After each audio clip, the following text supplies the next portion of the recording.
Hello guys, welcome back to comic Baazi. इस story में हम अब तक देख चुके हैं अर्थ पर एक वायरस फैलता है जिससे लोग इन्फेक्ट होकर एक दूसरे को खाने लगते हैं। कैप्टन अमेरिका और डेयर डेविल जैसे सुपर हीरोज भी मर चुके हैं। अर्थ पर डूम आया। उसने अर्थ के हीरोज को ऑफर दिया कि वो लोग डूम को अपना राजा स्वीकार करें और बदले में वो उन्हें और उनके लोगों को बचा लेगा। इधर हरकुलिस भी अर्थ पर आ गया था। डूम ने हीरोज को हरकुलिस से बचाया और अर्थ के हीरोज ने डूम को अपना राजा स्वीकार किया। गाइज, आज हम इस स्टोरी का थर्ड इशू देखने वाले हैं। अगर आपको ये स्टोरी अच्छे से समझनी है तो आपको इसके पिछले 2 पार्ट्स देखने चाहिए, जिनका लिंक आपको आई बटन और डिस्क्रिप्शन बॉक्स में मिल जाएगा। तो चलिए फिर इसी के साथ आज का ये वीडियो शुरू करते हैं।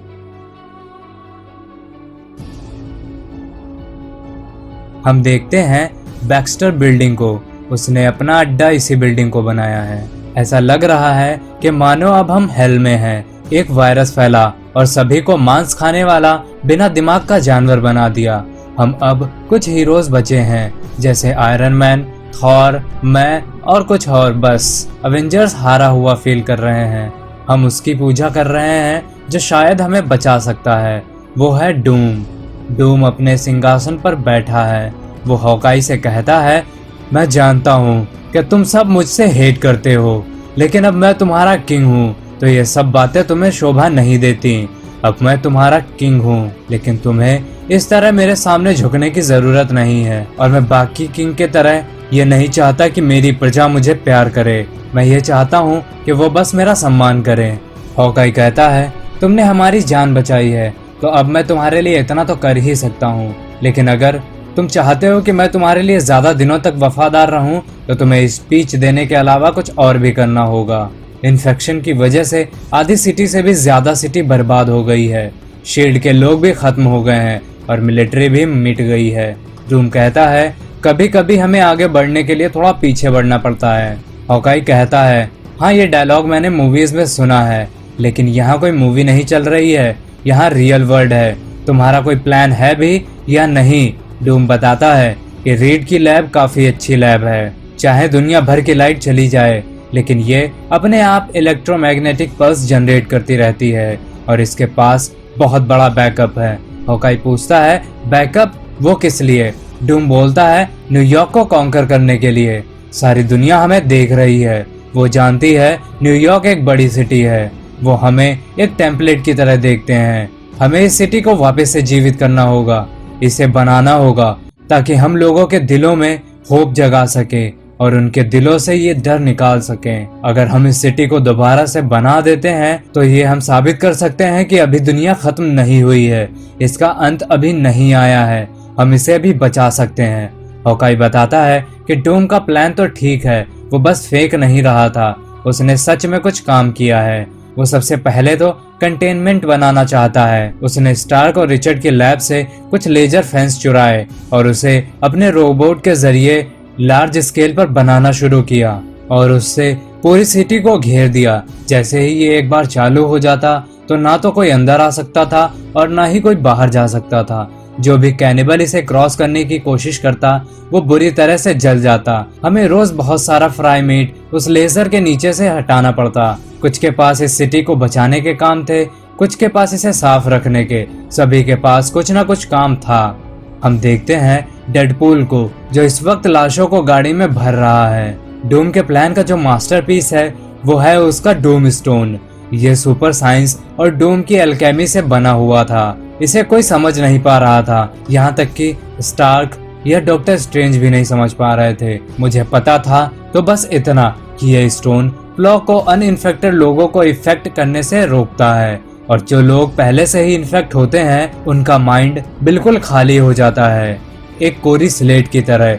डूम का कहना था कि अगर हमें उन्हें ठीक करना है तो यही एक रास्ता था कि उनकी मेमोरी को मिटा दिया जाए।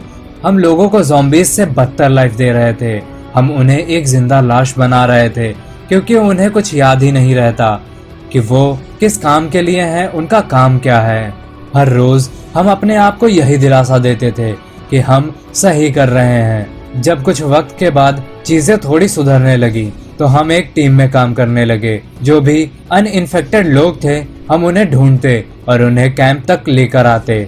जैसा कि हम लोग अब देख रहे हैं कि सारे एवेंजर्स अपने अपने काम में लगे हैं। लोगों को कैंप्स में लाया जा रहा है, उन्हें रोज चेक किया जा रहा था और उन्हें कैंप में लाकर कॉलर पहनाया जाता था। इन कॉलर से फायदा ये था कि जैसे ही कोई बंदा कैनिबल में चेंज होता, उस स्टोन का कलर चेंज होकर रेड हो जाता था। इसलिए ये कॉलर पहनना सभी के लिए जरूरी कर दिया गया था। हमें खुद को यही दिलासा देना पड़ता था कि हम लोग जो कुछ भी डूम के कहने पर कर रहे हैं वो हम सभी को सही करने के लिए कर रहे हैं। दिन यूं ही बीतते रहे। एक दिन थॉर कहता है, इस सब में हम बस उस पागल राजा के नौकर बनकर रह गए हैं। हॉकाई कहता है, हमारे पास कोई और रास्ता भी तो नहीं है थॉर, हमें अभी ये करना ही पड़ेगा। थॉर कहता है, हम लोगों ने एक साथ मिलकर दुनिया बचाई है, दुनिया, और आज देखो हम बच्चों की तरह हेल्पलेस हो गए हैं। हर दिन हम अपने सोल का एक हिस्सा उसे बेचते हैं, जिसके बारे में हम ये सोच रहे हैं कि शायद वो इस दुनिया को ठीक कर सकता है, वो उस काम को कर सकता है जिसको करने में हम फेल हो गए। हॉकाई कहता है, हमारे पास कोई और प्लान भी नहीं है। जब तक हमारे पास कोई इससे अच्छा प्लान नहीं होता तब तक हमें यही करना होगा। और अगर डूम सही है तो क्या हो, अगर ये वायरस हर जगह फैल चुका होगा, हम वो ही कर रहे हैं जो लोगों को बचाने के लिए किया जा सकता है।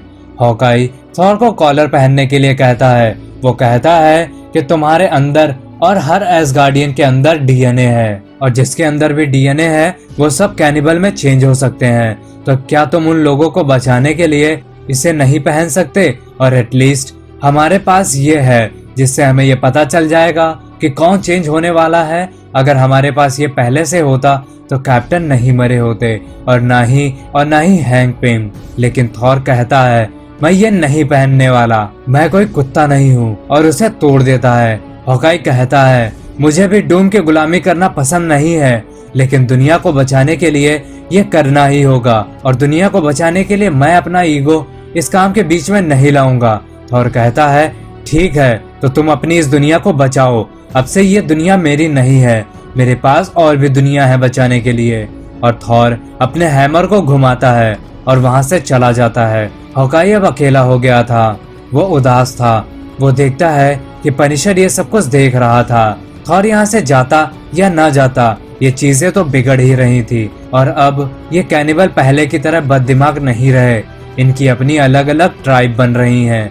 ये दिन पर दिन चीजों को सीख रहे हैं और स्मार्ट होते जा रहे हैं। ये उन्हें मार दिया करते हैं जो इनसे कम स्मार्ट हैं। कुछ वक्त तक हम इन्हें आसानी से बिना इनका लंच बने इन्हें पकड़ लिया करते थे और उन्हें कॉलर पहना दिया करते थे, और जिन्हें बचाना मुमकिन नहीं था उन्हें मार दिया करते थे। ये हमारे लिए कोई विक्ट्री नहीं थी। डूम अपने महल में बैठकर बस ये सब कुछ देखा करता था। यहीं हम देखते हैं कि iron man, Hawkeye, red Richard और ब्लैक पैंथर डिस्कस कर रहे होते हैं।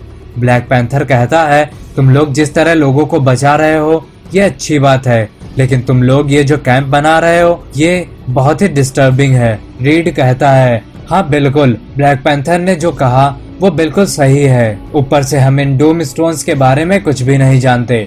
टोनी कहता है, हाँ मैं इस बात से सहमत हूँ, डूम स्टोन के ऊपर जो भी हो सकता था मैंने अपनी लैब में वो टेस्ट किया, लेकिन अब तो मेरी लैब में इतनी पावर नहीं है कि मैं और टेस्ट कर सकूं, और तुम्हारी लैब में जब मैं होता हूं तो डूम मुझ पर नजर रखता है, तो मैं वहां पर टेस्ट नहीं कर पाता हूं। लेकिन मैंने कुछ डूम स्टोन्स चुरा कर तुम्हारे पास भेजे हैं, क्विकसिल्वर उनके साथ तुम्हारे पास पहुंच ही रहा होगा। हम लोग देख भी सकते हैं कि वो डूम स्टोन्स को लेकर जा रहा है। रीड और टिचला बताते हैं कि इस बीमारी ने ह्यूमन के डीएनए को पूरी तरह रीराइट कर दिया है।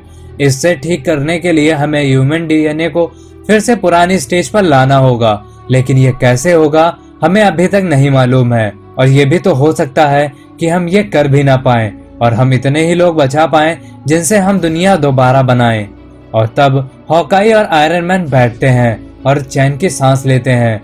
आयरन मैन कहता है, ओह गॉड, अब तो मेरा पीने का मन कर रहा है। तभी एक हीरो इनके पास आती है जिसकी बहुत बुरी हालत होती है। वो कहती है, प्लीज मुझे बचा लो, शी हल्क सेफ कैंप के अंदर वो बिगड़ गई है। तभी हम देखते हैं शी हल्क सभी को मार रही थी। इन लोगों ने उसे निगरानी के लिए रखा था, लेकिन वो ही कैनिबल में चेंज हो गई थी। आयरन मैन और हॉकाई जाते हैं और शी हल्क को मार देते हैं, लेकिन शी हल्क काफी लोगों को निपटा चुकी थी। हॉकाई गुस्से से कहता है, क्या यही वो चीज है जो विक्टर ने हमें प्रॉमिस किया था? क्या इसके लिए हम इतनी मेहनत कर रहे थे?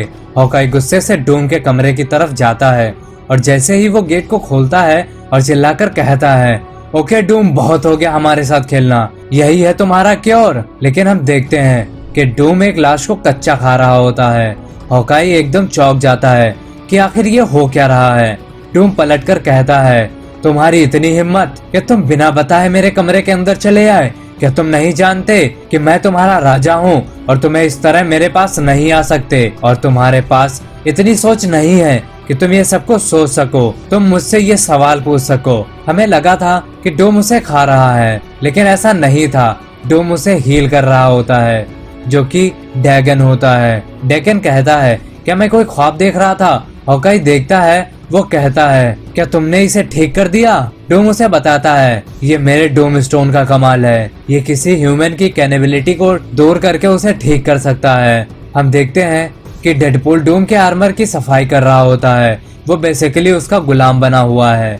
हॉकाई कहता है, हमें लग रहा था कि हम लोग उनकी मेमोरीज को खत्म कर रहे हैं, उनकी पर्सनैलिटी को खत्म कर रहे हैं, लेकिन तभी डैगन बोलता है कि मुझे याद है कि मैं कोई ख्वाब देख रहा था, लेकिन मेरे साथ हुआ क्या है?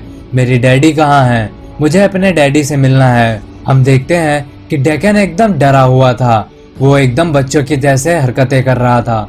हॉकाई कहता है, क्या यही तुम्हारा क्योर है? डूम बताता है कि इसके कुछ साइड इफेक्ट्स भी हैं, जैसे तुम ये देख ही रहे हो।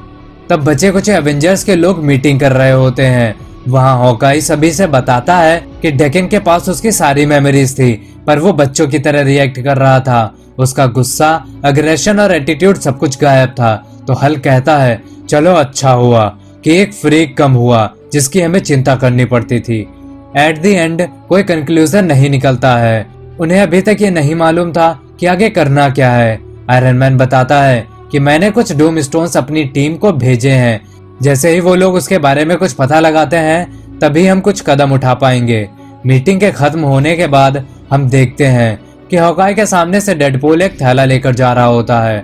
वो देखता है तो पता चलता है कि थैले से जो भी टपक रहा था वो फ्रेश ब्लड था। उसे लगता है कि डेडपूल कुछ और करने की कोशिश कर रहा है। वो कमरे में जाके देखता है तो उसकी आंखें फटी रह जाती हैं। वो देखता है कि डूम हीरोज के लाशों को खा रहा था जो डेडपूल लेके आता है। तो दोस्तों, क्या लगता है कि आखिर ये चल क्या रहा है? जो लोगों को बचाने का दावा कर रहा था वही उन्हें खा रहा था। आज के वीडियो में इतना ही। अपना और अपनों का ख्याल रखिए। मैं जल्द ही नेक्स्ट पार्ट के साथ वापस आऊंगा। तब तक के लिए बाय बाय।